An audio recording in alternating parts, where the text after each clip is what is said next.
Now let us discuss about the whorl and rhizoom. You know that androecium is the whorl which consists of units known as stamens. The stamens are arranged in a whorl known as androecium. So androecium consists of units known as stamens. Stamens are represented as the male reproductive organs. Stamens are the male reproductive units.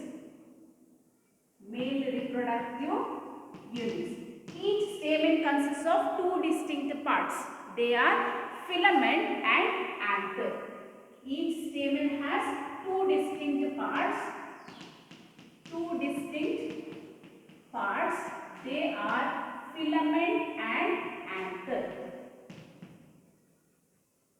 Filament and anther. Filament is a stalk-like structure. If you observe here the image of anther, filament is a stalk-like or slender tubular structure. At the tip of the filament, there is a lobed structure known as anther. So anthers are generally lobed structure. So each anther has got two lobed structure. So anther in most of the flowers are bilobed structures. Since they are composed of two lobes, they are bilobed structures. So anthers are bilobed structure, and each lobe of the anther, you know that anther are two lobed structures or bilobed structure. So these two lobes of the anther are held together by connective. Two lobes of the anther are held together by connective. So it's a tissue that holds the two lobes of the anther. So two lobes of the anther are held together by connective. So if you take the transverse section of the anther, you can observe that in each lobe of an anther, there are two circular structures known as pollen sacs. So in each lobe there are two circular structures or two pollen sacs. So since there are two lobes, how many pollen sacs will be present? There are four pollen sacs formed inside each anther. So inside these pollen sacs, pollen grains are formed. The pollen grains are formed inside these pollen sacs and they mature and then they are released out from the anther. So pollen grains are formed inside the pollen sacs which is situated in each lobe of anther. So large number of pollen grains are formed and they are dispersed, or when the anthers dehisce or break open, the pollen grains are released from each pollen sac. So now let us discuss about the arrangement of stamens. How are the stamens? How they are arranged in a flower? The stamen can be called as inserted or exerted. If the length of the stamen is lesser than the flower, or if the stamen is found within the flower, or if it not grows more than the height of a flower, it is known as inserted stamen. If the stamen protrudes out of a flower, if the stamen is within the flower, it is known as inserted stamen. If the stamen protrudes out of a flower, especially in flowers of grass plants or grass flowers or inflorescence, you can see the protruded stamens or exerted stamens. So if the stamens protrude out of a flower, it is known as exerted. If it is not protruding out, it is known as inserted. So stamens can be considered as inserted or exerted. Now coming to the fusion of stamens. Whether the stamens are fused with the units of a same or similar organ, whether the stamens are united with the units of other organs. So based on that, there are two different conditions. They are cohesion and adhesion. Cohesion is such a condition where the stamens, if they are attached to the similar organ, that is, if one of the stamen is attached to the other stamen, it is known as cohesion. If the stamen is attached to the unit of other organ or dissimilar organ, for example, in certain flowers, the stamen is attached to the petals. The stamen is attached to the whorl or the unit known as tepals or whorl known as perianth. So in such condition, we can describe stamen as adhesion. The arrangement of stamen as adhesion. So cohesion is such such a condition where the stamens are united with the stamens. That is, stamens is united with the similar organs, whereas addition is such a condition where stamen is united with a dissimilar organ. It may be petals or it may be tepals or perianth. So if the flower or if the stamen is united with a dissimilar organ, there are various conditions. For example, epipetalous flowers. There are epipetalous flowers, there are epiphyllous flowers. We'll see what is epipetalous condition. Epipetalous condition is such a condition where the stamen is attached to the petal of a flower. So if stamen is attached to the petal of a flower, it is termed as epipetalous. So such kind of arrangement is seen in flowers of brinjal. In flowers of brinjal, if you clearly observe the flowers of brinjal, the stamen, especially the filament of the stamen is attached to the petals. So such a condition is known as epipetalous condition. In certain flowers like lily, you know that lily has got a whorl known as perianth, which consists of tepals. And here the stamens, especially the filament of the stamen is attached to the tepals or attached to the perianth of a flower.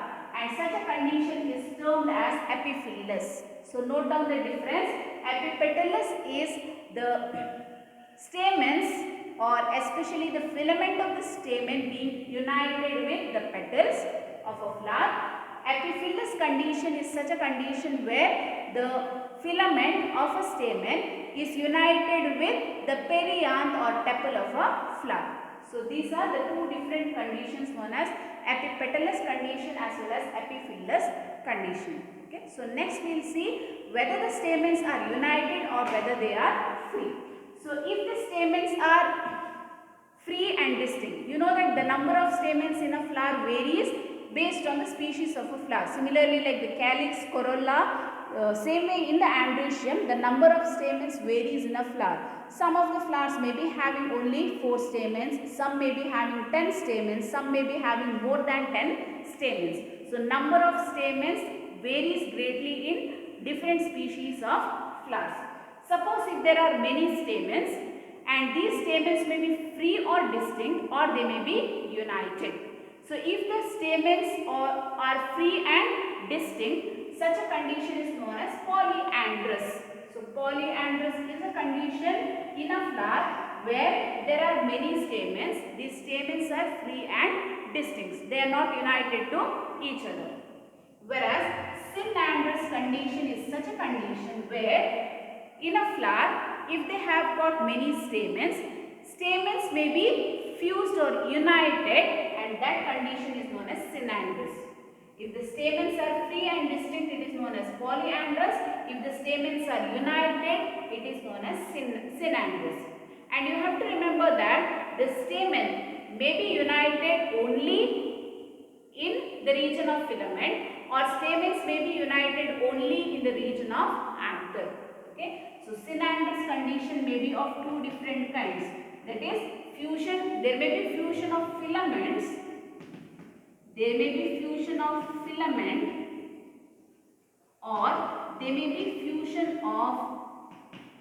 anther.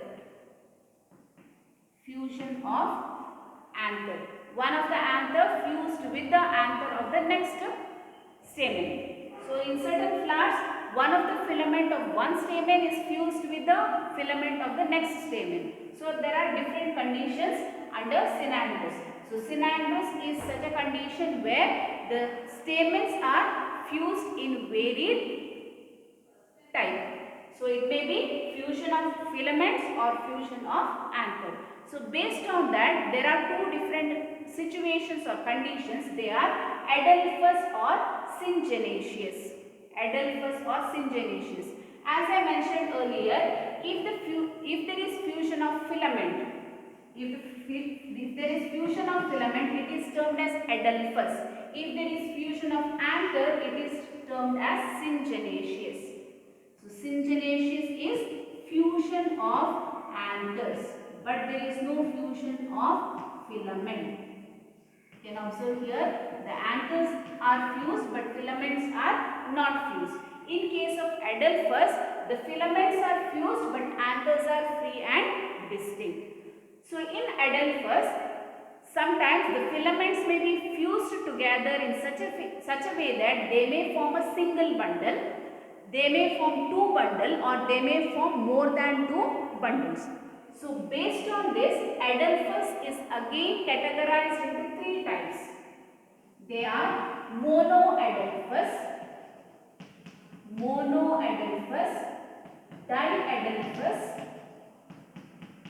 diadelphus, or polyadelphus condition.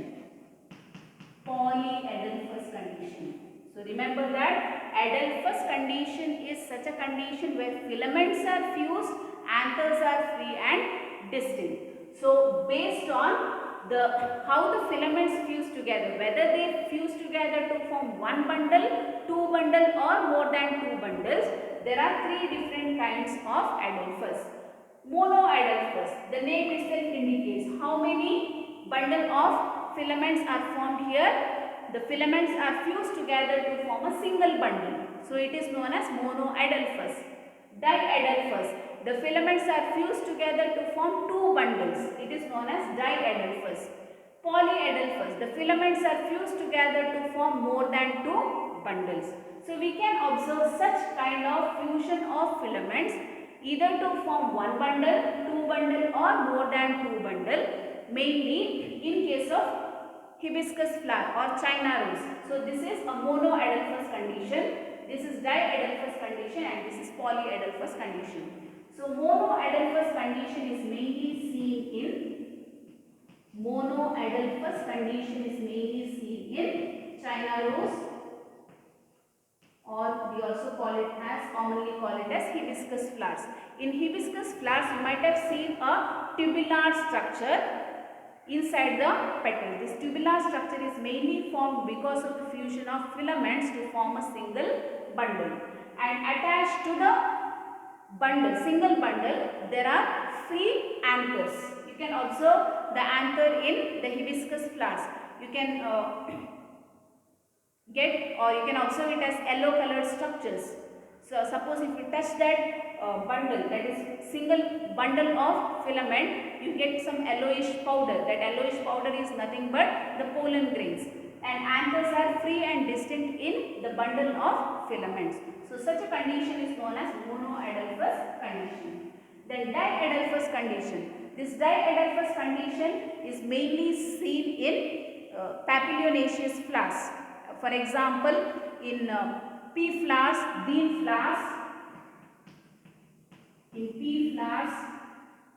we can observe diadelphus conditions. Okay. Mainly the pea flower has got 10 different stamens, 10 stamens. Among them, 9 of the stamens, the filaments of 9 of the stamens are fused together to form one bundle. One of the stamen is left behind. So there are two bundles of filaments. Okay. 9 of the filaments are fused together to form one bundle, and one of the filament is free and distinct. So two bundles are formed. So it is an example for diadelphus condition. In case of citrus flowers, if you observe, there is polyadelphus condition. Here the filaments of the stamens are fused together to form more than two bundles. Okay. So this is how the filaments are fused together. Filaments are fused but anthers are free and distinct. So there are three different types. They are monoadelphus, diadelphus, and polyadelphus.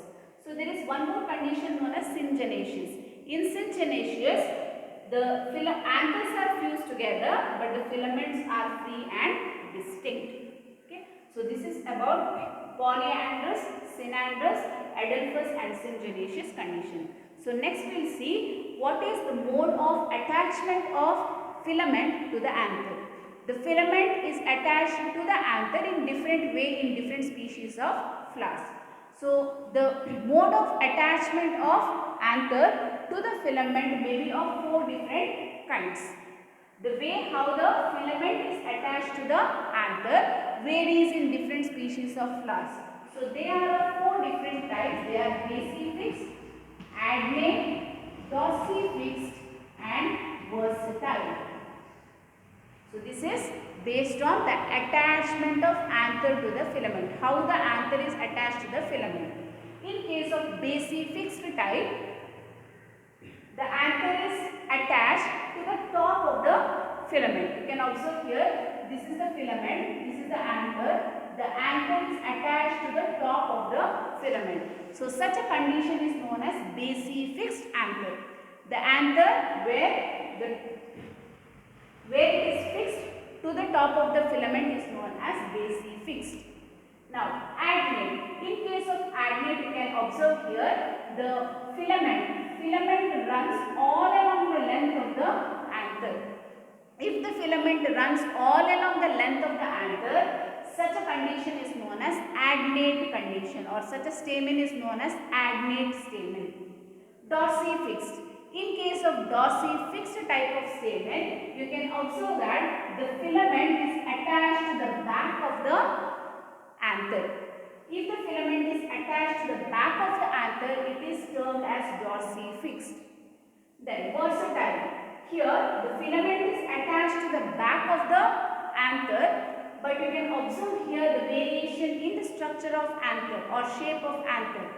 The anther is only attached at the center.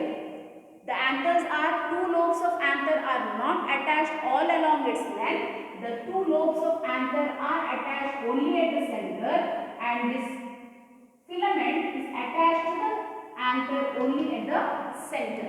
Okay?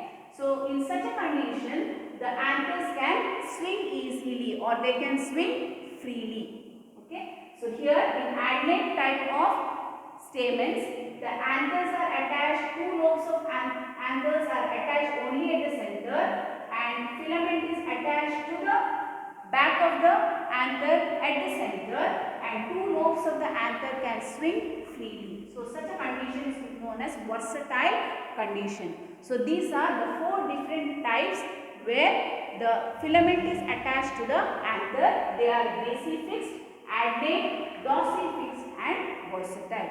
So we have discussed in detail about androecium. So next let us discuss about the innermost whorl of a flower, that is known as gynoecium.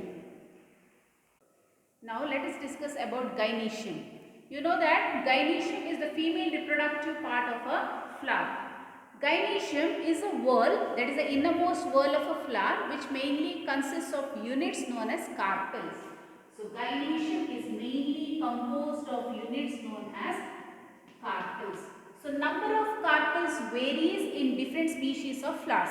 Some of the flowers may be having only one carpel, some flowers may be having two or more than that, more than two carpels. So number of carpels vary in different species of flowers. So if the flower has got only one carpel, then such a flower can be explained as, or such a gynoecium can be termed as monocarpellary. So based on the number of carpels, the gynoecium can be called as monocarpellary,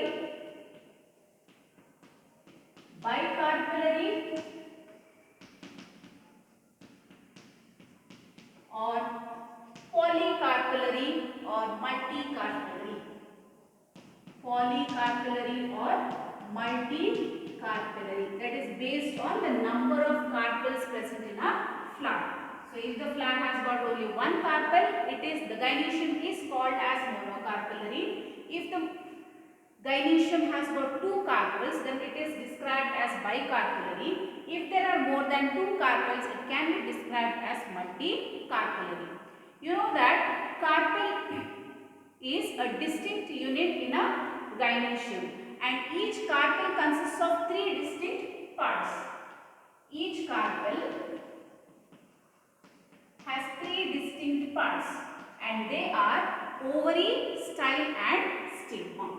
I will represent each carpel. Each carpel has got ovary, style and stigma.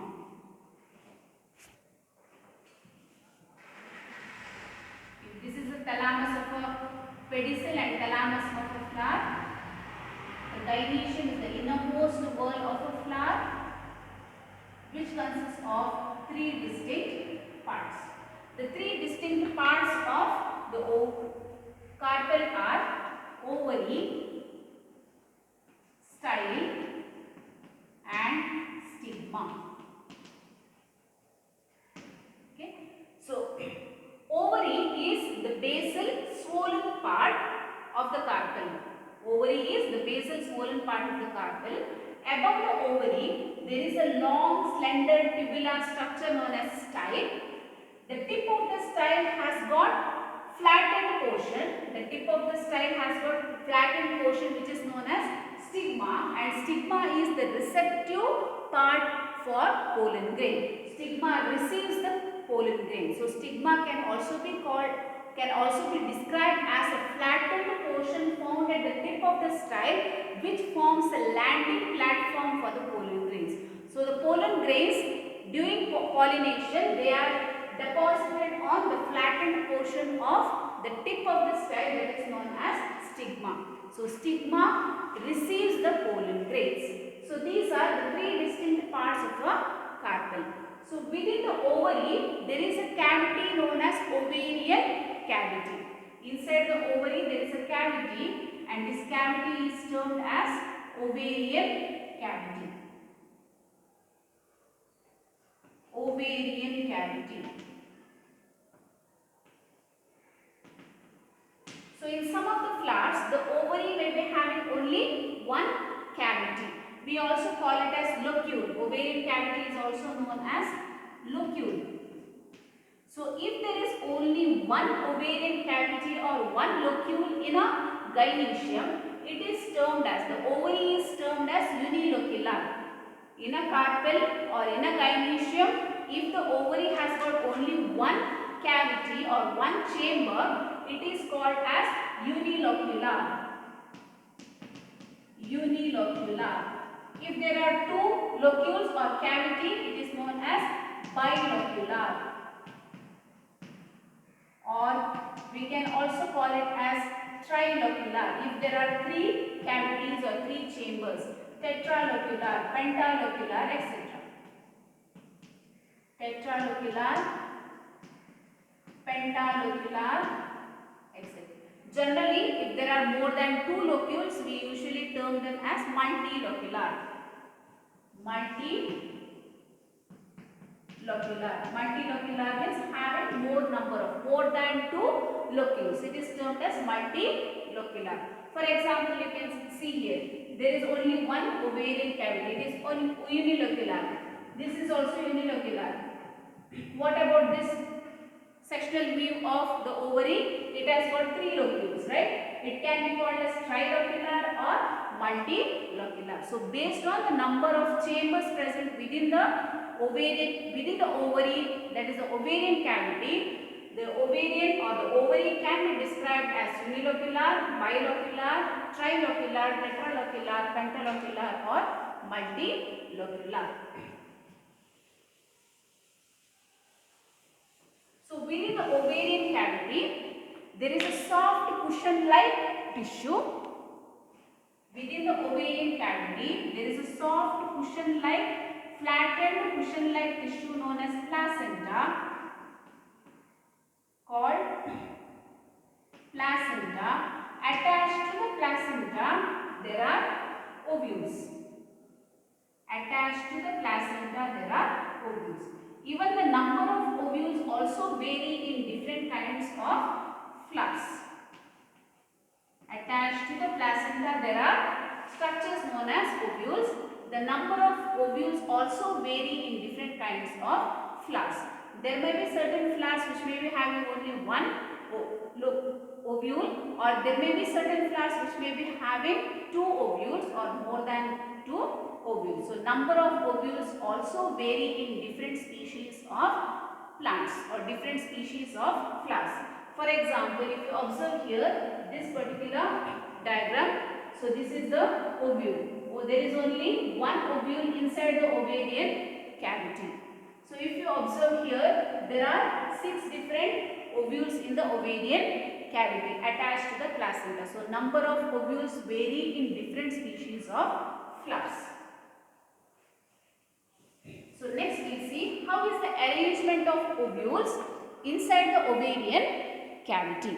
And you have to remember that the number of carpels vary in different species of flowers. As I mentioned, they may be monocarpellary, bicarpellary or multicarpellary. Suppose if the flower is having 2 carpels or more than 2 carpels.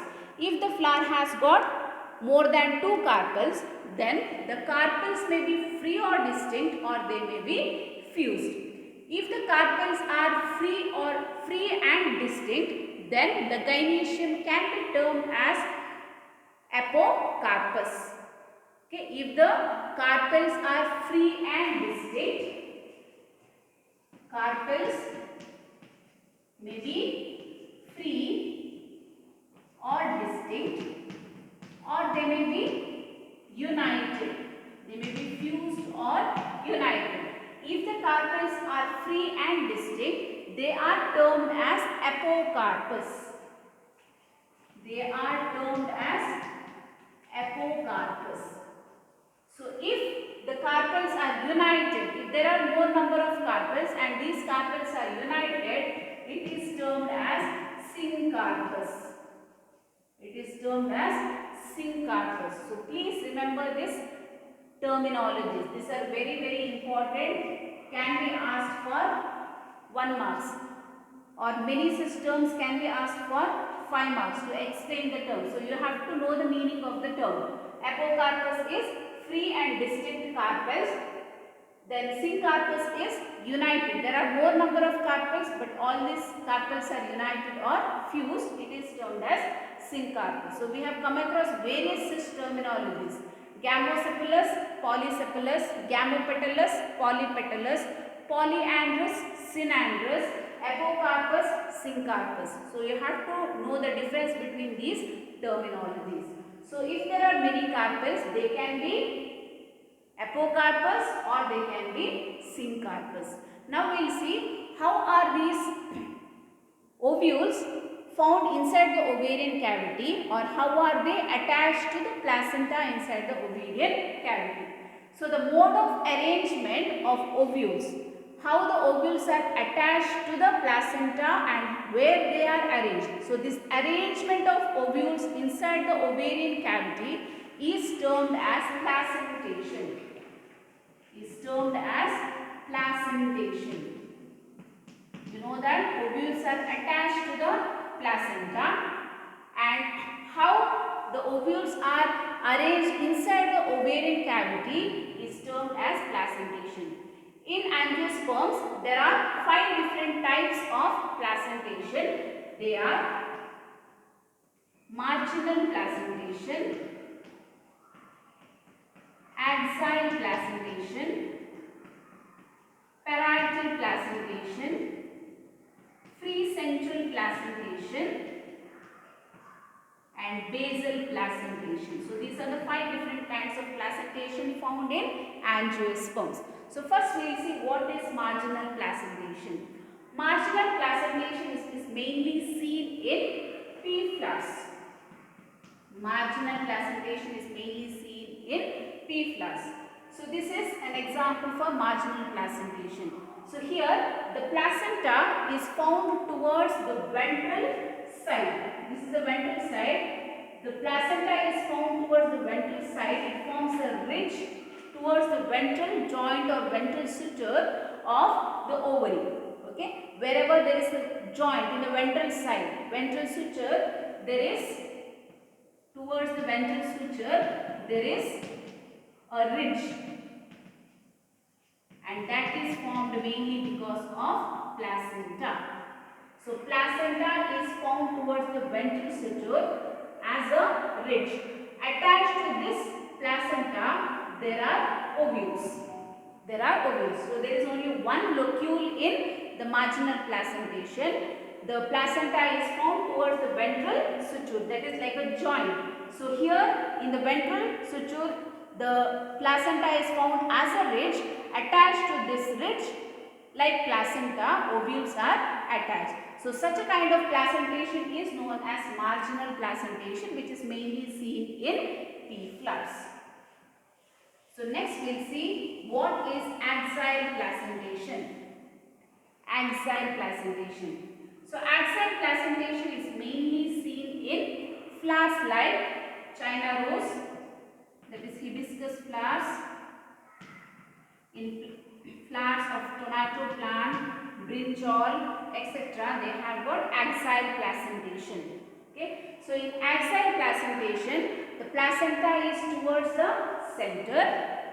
Placenta is towards the center. Attached to the centrally located placenta, there are ovules, and the ovarian cavity is divided into various compartments. The ovarian cavity is divided into various chambers or compartments, and we call these chambers or compartments as locules. They are called as locules. So in case of axial placentation, the placenta is towards the center, and attached to the centrally located placenta there are ovules, and the ovarian cavity is divided into chambers known as locules. So such a kind of placentation is known as axial placentation. So next we will see what is parietal placentation. So parietal placentation is mainly seen in mustard, argemone, etc. Mustard, argemone plants mainly show, or flowers mainly show, parietal placentation inside its ovary. In case of parietal placentation, the placenta is found towards the periphery. Periphery means sides, and attached to the peripheral placenta, ovules are formed. So ovules are usually attached to the placenta towards the inner wall or towards the inner side.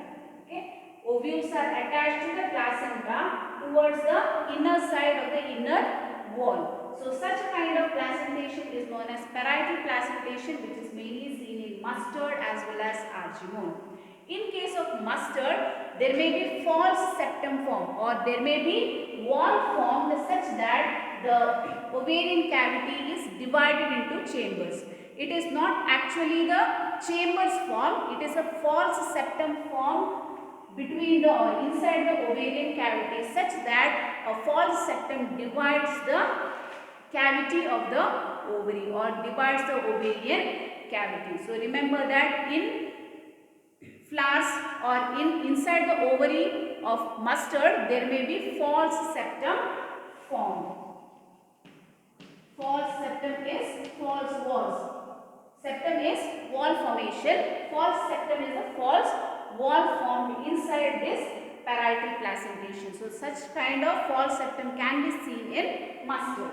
So next we will see what is free central placentation. So free central placentation is mainly seen in some of the flowers like primrose and dianthus. Flowers like dianthus, primrose mainly have free central placentation inside their ovary.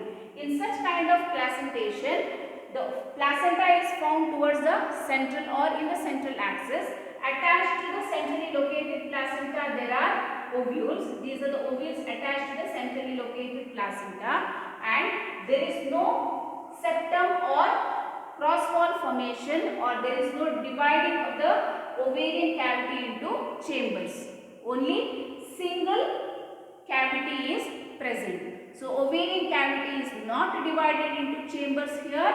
Placenta is found towards the central axis, and attached to the placenta that is found at the central axis there are ovules. So without any kind of chamber formation. So that's why it is known as free central placentation. It is named as central placentation because placenta is towards the center.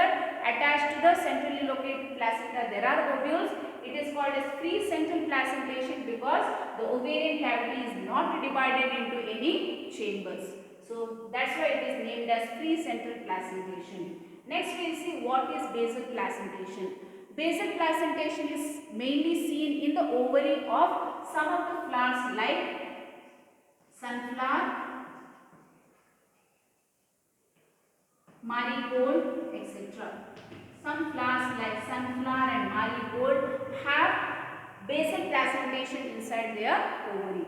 So if you observe this basal placentation, you can make out that there is no chamber formation inside the ovarian cavity, and placenta is found or situated towards the base. Placenta is found towards the base. Attached to the basal placenta, there is a single large ovule. Attached to the basal placenta, there is a single large ovule. So such kind of placentation where placenta is towards the base and attached to the basal placenta, there is a single large ovule is known as basal placentation. So these are the different kinds of placentation that are seen in angiosperms.